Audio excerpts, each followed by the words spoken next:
Hey there guys, DMO73 bringing you the second deck profile of the day. This is Nick's Bloody Grimmia list. I really like this list a lot. It's a red-white list.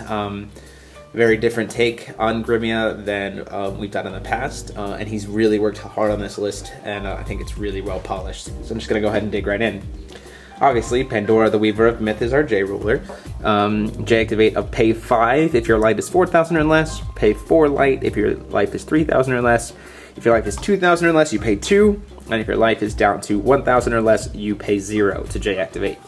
Flip over. Grimmia, the Savior of Myth. 1k, 1k. Whenever it attacks, you can grab a Edition J ruler, J/Resonator, to put onto this card. You can pay 1 light to give it target attack and swiftness. And you can pay 2 light and banish an addition attached to it to tap 2 J/Resonators on the field. Very, very powerful card. And just with Ragnarok, which I'll go into, as we've seen before, can quickly recover a lot of that life that you've lost before. So it's kind of this bungee cord kind of thing. Stone lineup, it is red-white, so obviously for heat rays. Because you want to try to burn yourself and manage your own life, even if your opponent decides to stall you out. 4 Moonshade, because you can spend life and generate will. And 2 Firestones. Monster lineup. 4 Hunter and Black Forest. Pretty easy. 2 Joan of Arcs. Mainly because you can put a lot of creatures out on the board in this game. In this deck, so if you play Joan of Arc, you could potentially have a really huge body that if it does get destroyed while you have all those creatures, you gain a lot of life from it, from the dying. 3 Pandora, the Princess of History Chanter, for her ability to be able to call Grimm, which we run 3 from the deck to boost all your other light cards. 4 Lumia, the Saint Lady of World Rebirth. He has a really neat trick with this, which I'll go into in a little bit, but her ability is banish her, recover all damage that you took this turn. So I'll set her aside and I'll show you the neat trick that he has with her in a bit. 4 Lancelot, for having a 2-drop with swiftness to be able to swing in and create a lot of damage. 3 Little Prince. When he gets down to below 1,000 life and he has to J-activate for 0, he can just play it, gain a grand. Like you saw him do that in the match. He put himself down below 1,000, flips for free, then played Little Prince and gained 1,000 life back immediately. So a very quick way to do bungee jumping.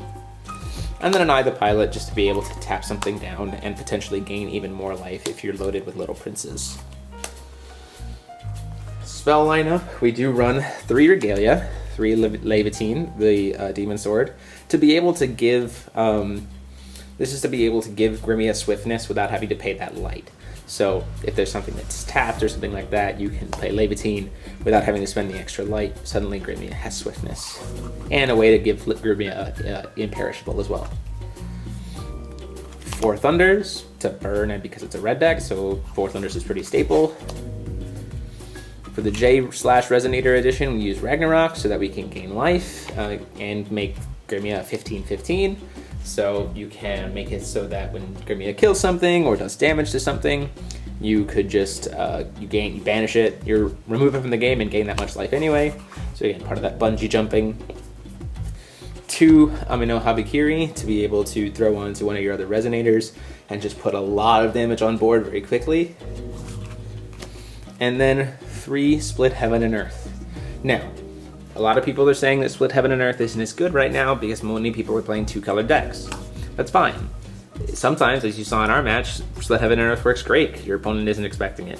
However, his main trick for this is he uses this to make Grimmia flip faster. So,